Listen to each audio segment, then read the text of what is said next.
Non, il y a un hasard. Il y a un hasard dans le jeu. Ah, dans le tirage, ouais. Ouais, Non, je suis d'accord. c'est ça, hein, j'ai compris. Oups, il y en a deux. Ouais. Alors, l'homme manipulateur, menteur et obsessionnel de son empire est-il un homme heureux? J'ai pas l'impression. J'ai l'impression qu'il est juste en vie parce qu'il réussit à prendre possession de la femme sur laquelle il a jeté son dévolu. Donc, à partir du moment où il met son emprise, il peut exister. Moi, j'ai l'impression qu'il s'installe dans cette femme juste pour pouvoir respirer et être une personne, parce que sinon il est liquide, vous savez, c'est un peu comme si pour avoir des contours et pour tenir debout et pour être un homme, il avait besoin d'empoisonner. Il a la personne à empoisonner, à manipuler, et je pense pas qu'il soit bien et heureux, mais il respire.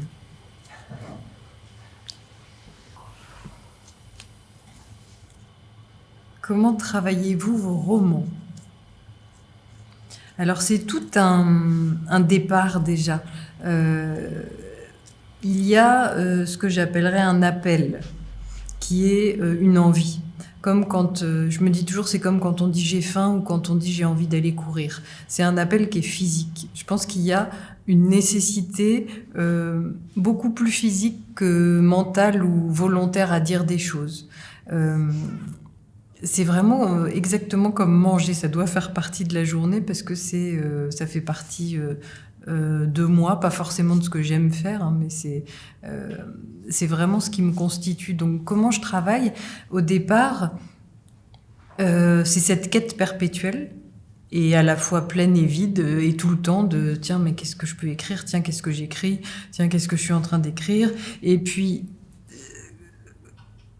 quand je commence un livre, en général, c'est qu'il y a soit une phrase, soit une impression, soit une envie de titre, ça peut être un titre, soit une espèce de peau. Je parlais tout à l'heure du manipulateur qui est pas heureux parce qu'il se met à manipuler, mais qui est heureux d'avoir une peau dans laquelle s'installer et être. Bah là, c'est pareil. Je commence mes romans en me rendant compte qu'il me manque la peau, en fait. J'ai cette espèce de sensation, voilà, j'ai une sorte d'élan, d'envie, de besoin d'écrire, et puis bon, bah, j'ai pas l'histoire, j'ai pas les mots, j'ai pas le personnage, et quand je commence à travailler, souvent, je découvre le personnage, je découvre... à la limite, si c'est un livre pour la jeunesse ou un livre pour les adultes, je découvre si le personnage est une femme, un homme, un chien. Et puis là, je pars. Sans savoir où je vais. C'est-à-dire que il y a deux choses. Quand j'écris des nouvelles, je connais généralement la fin de la nouvelle quand je commence à l'écrire. Mais quand j'écris un roman, je connais pas... je sais pas où je vais. Donc je sais où je vais peut-être la page d'après, mais à peine en fait. J'ai pas de destination. Donc il faut, pour tenir, qu'il y ait le personnage. Parce que s'il n'y a pas le personnage et qu'il n'y a pas la destination, rien ne va tenir. Donc il faut vraiment que ce personnage incarné se mette à raconter quelque chose. Alors évidemment, je l'aide, hein, c'est pas non plus lui qui écrit, mais il faut que ce soit évident. Donc qu'il y ait une voix, qu'il y ait un tout. Et là, dans son empire, en fait, je me disais, voilà, il y a cet enfant, cette petite fille qui voit sa mère volée par un homme. Volée, elle n'est pas kidnappée, elle va pas disparaître physiquement, mais c'est son intérieur qui va être volé. Elle va être vidée d'elle-même, de sa substance, et la petite voit ça, et c'est l'enfant qui raconte. Et à partir de là, voilà, je me suis dit, il faut pas que je cherche une voix d'enfant, parce que si je cherche une voix d'enfant, ce sera faux. Tout comme dans les romans jeunesse, je me dis jamais, tiens, il faut que l'enfant soit petit, et puis si c'est un petit garçon, il va pas parler... Jamais. Tout comme là, j'écris une série dont l'héroïne est un chien pour la jeunesse aussi, et à nouveau, je me dis pas, il faut que je parle comme un chien, c'est évident, c'est un chien qui parle, et donc si j'étais un chien, je sais que je parlerais comme ça, en fait. Et là, c'est pareil avec... ma façon de travailler. Donc la façon de travailler, une fois que je suis partie, c'est rester tout le temps au plus juste de ce que j'ai trouvé ou de ce que je suis en train de trouver. Donc c'est ne jamais me dire ah en fait alors oui je vais raconter une histoire, je vais aller là. Bah non, il faut que tout concorde. Donc c'est tout le temps un truc de resserrage, autour de l'inconnu, puisqu'en effet, si j'avais un plan, je pourrais me dire, bon, en gros, l'idée, c'est d'aller là, mais j'ai pas de plan, donc c'est très compliqué, en fait. Ça s'arrête pas. Mais c'est comme un moyen de transport, donc il faut que tout roule. Et pour moi, ce qui doit rouler, c'est vraiment la voix pour la certitude que c'est vrai. Je pense que quand j'ai la voix d'un personnage fait que ensuite il peut dire des bêtises et ça je peux les effacer, mais au moins il les dira avec sa langue, avec son ton, avec sa pensée, parce qu'il va pas avoir ma pensée. C'est ce à quoi je tiens quand j'avance en fait.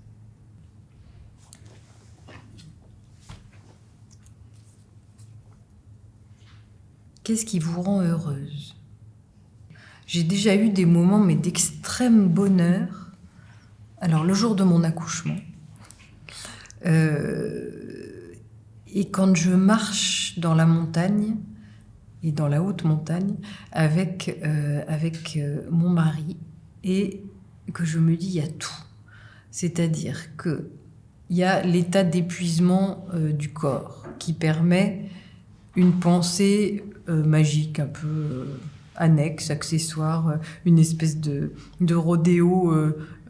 À la fois c'est un rodéo et à la fois c'est calmé parce que c'est fatigant de marcher quand ça monte, etc. Et donc ce mélange des deux, cet épuisement, la beauté de la montagne font que énormément de fois je me suis dit waouh, mais c'est là. Et alors ça c'est assez majeur, hein. Donc ça me rend heureuse. Ce qui me rend heureuse, c'est en général le grand silence, vraiment le silence, la maison perdue, le beau paysage,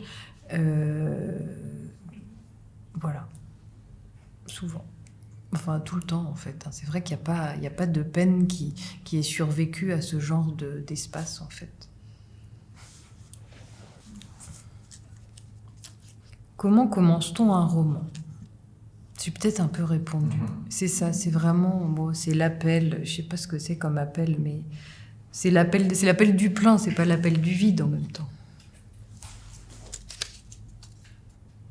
Que pensez-vous de cette citation « La fiction est le mensonge par lequel nous disons la vérité » d'Albert Camus ? Oui, je pense que c'est vraiment ça. C'est-à-dire que très souvent, je vois chez le lecteur une tentative de percuter l'auteur un peu en disant mais c'est autobiographique, etc. Et puis je vois les auteurs se défendre en disant mais non, pas tout à fait. Et en même temps, je pense que c'est... Voilà, ce que je crée, c'est le réel. Ce que j'invente, c'est le réel. Et donc à partir de là, moi j'ai l'impression de dire la vérité et pourtant c'est inventé, mais c'est tellement proche et tissé étroitement entre l'inconscient, le conscient, ce que je sais peut-être un peu, ce que je sais pas, qu'en effet les deux sont noués mais qui sont à la fin... c'est parfaitement indissociable en fait, ce mensonge-là et cette vérité-là. Si votre maison brûle, qu'aimeriez-vous sauver en premier ? Ben, mon chien, s'il est là. Si ma fille est à l'école. C'est un petit courant bernois, je tiens à le dire, parce qu'elle est suisse. Donc quand même.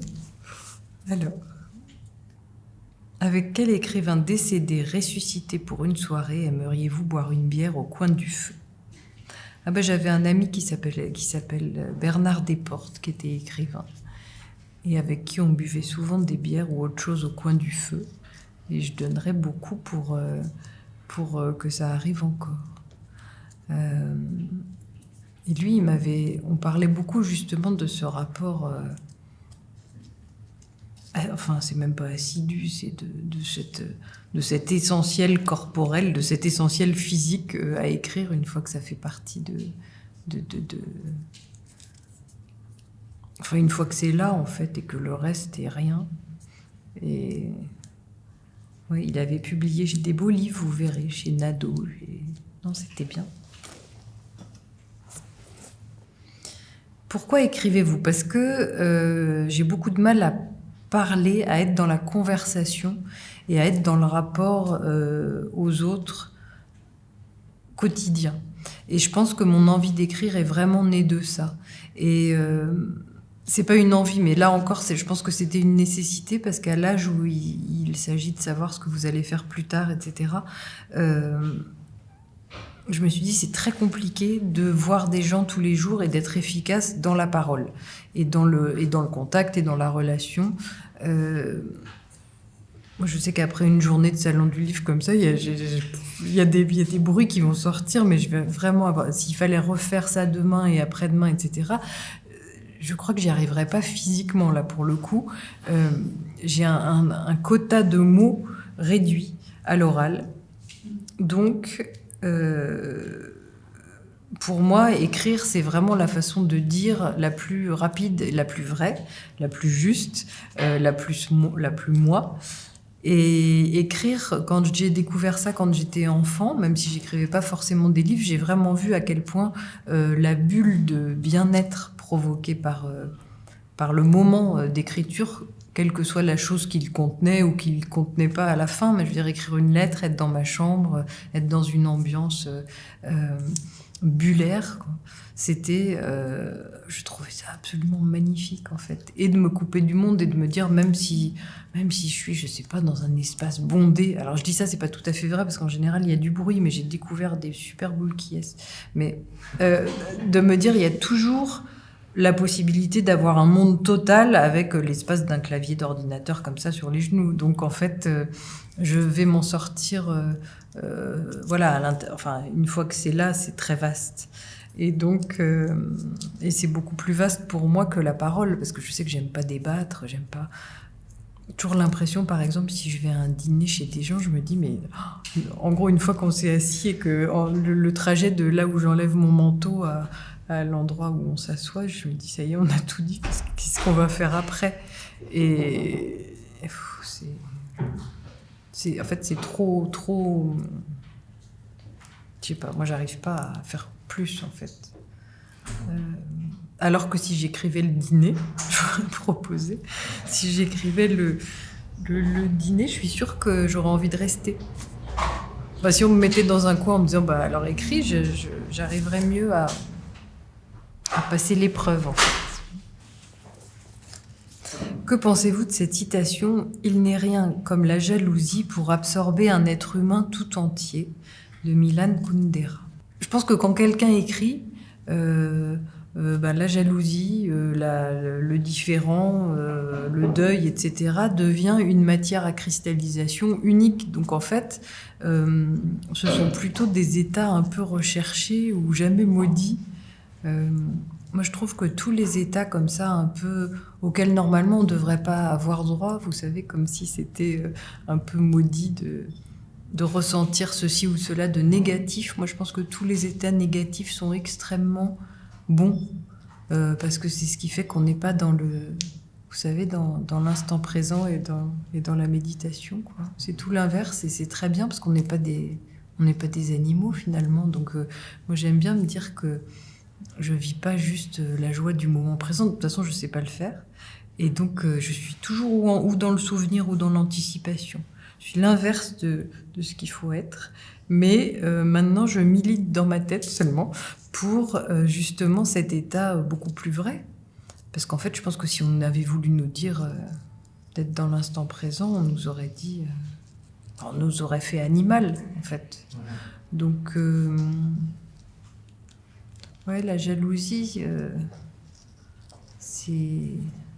ça absorbe l'être, mais pas l'écrivain. Qu'est-ce que vous détestez par-dessus tout ? La méditation. Non. J'aime pas quand c'est pas frontal. J'aime pas quand le rapport n'est pas direct et frontal entre les gens. Donc j'aime pas tellement le par en dessous, le par le côté. Voilà, ça et le fromage blanc. Si vous pouviez résoudre un problème dans le monde, lequel choisirez-vous ? Là, en ce moment, je pense que j'irai en Afghanistan. Ah non, vous ne me demandez pas comment je ferais, heureusement, mais en tout cas, ce serait mon problème actuel. Mais je n'ai pas la méthode. Comment construit-on un personnage de 7 ans ? Alors oui, c'est ce qu'on disait un peu tout à l'heure. C'est vraiment un personnage de 7 ans, c'est pas un personnage de 7 ans. C'est moi, si j'arrive à me souvenir de quand j'avais 7 ans sans chercher à m'en souvenir. C'est-à-dire que si je me dis, alors attends, à 7 ans, j'étais en quelle classe ? Ah oui, je me souviens, je faisais ça, ça marche pas. Si en revanche, je ressens le petit être très bien, et que je vais pas chercher avec ma pensée, mais plutôt que si je réfléchis avec mon imagination, elle est là en fait. Alors ça veut pas dire qu'elle est là tout de suite. Ça veut dire que il faut qu'il y ait une porosité, il faut vraiment... je ne sais pas comment elle se crée, mais je sais qu'il y a énormément d'essais ratés, bien sûr. Là, par exemple, on m'a demandé d'écrire un petit texte sur une institutrice. Et j'ai essayé hier dans le train, et je me suis dit, mais c'est nul, parce que, en effet, je me suis dit, ah oui, alors une institutrice un peu marrante, et ça va pas du tout. Donc, tant que j'aurais pas trouvé un fil entre l'institutrice et moi, enfin quelque chose qui pourra être un souvenir ou pas, j'y arriverai pas. Et donc un enfant de 7 ans, c'est...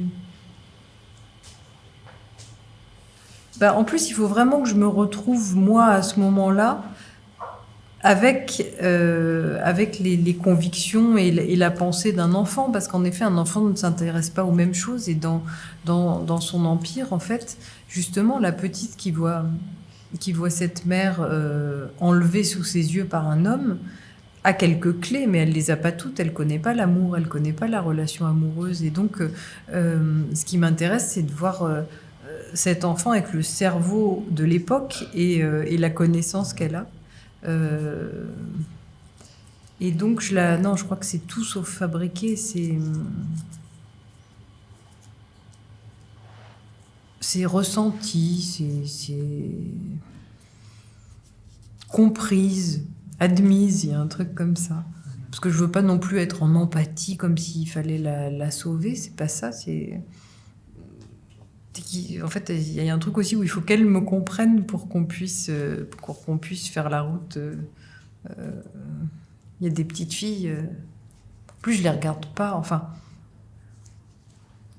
J'ai ma fille, mais je sais que je suis pas... J'aurais pu... Enfin, souvent, on me demande si j'étudie comme ça les situations ou les choses autour de moi, et pas tant que ça. Hein. Je pense que je les absorbe un peu. Si Dieu existe, qu'aimeriez-vous qu'il vous dise après votre mort ? Vous pourrez me dire avant, ça m'arrangerait, mais après... Pas qu'il m'a réservé une petite montagne en Suisse, avec pas trop de passages. Et voilà. Quel métier n'auriez-vous pas aimé faire ? Il y en a plein. Je sais pas pourquoi j'ai pensé orthophoniste en lisant. Mais je sais pas. Orthophoniste. Quelle qualité préférez-vous chez l'homme ? Le courage. Quel est pour vous le pire des défauts ? Oui, l'aigreur, la mesquinerie et tout ça, à mon avis, ça vient du fait qu'on n'admet pas ces idées un peu basses qu'on n'aurait pas le droit de ressentir, comme la jalousie, etc. Je pense que si ça faisait partie de nous comme de quelque chose de puissant qui bat et qu'il faut cajoler, ça ne donnerait pas après ces petits trucs derrière. Oui, c'est scories, comme dirait la dame de la météo. Il n'y en a plus. Et il n'y en a plus. Il n'y en a plus. Merci beaucoup. Merci. Je pense que les états un peu latents, qui ressemblent donc à l'épuisement physique dont je parlais tout à l'heure en parlant de la marche, etc.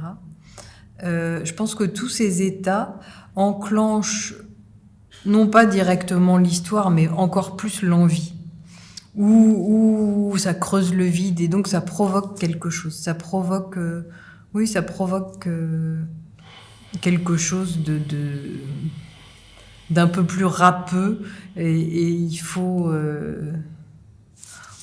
tous les états alors en même temps c'est pas parce qu'on est désespéré que tout à coup le livre va apparaître, enfin ça dépend des fois d'ailleurs, mais quelquefois c'est important, à partir du moment où on ressent très fort le positif ou le négatif, je suis sûre que ça provoque...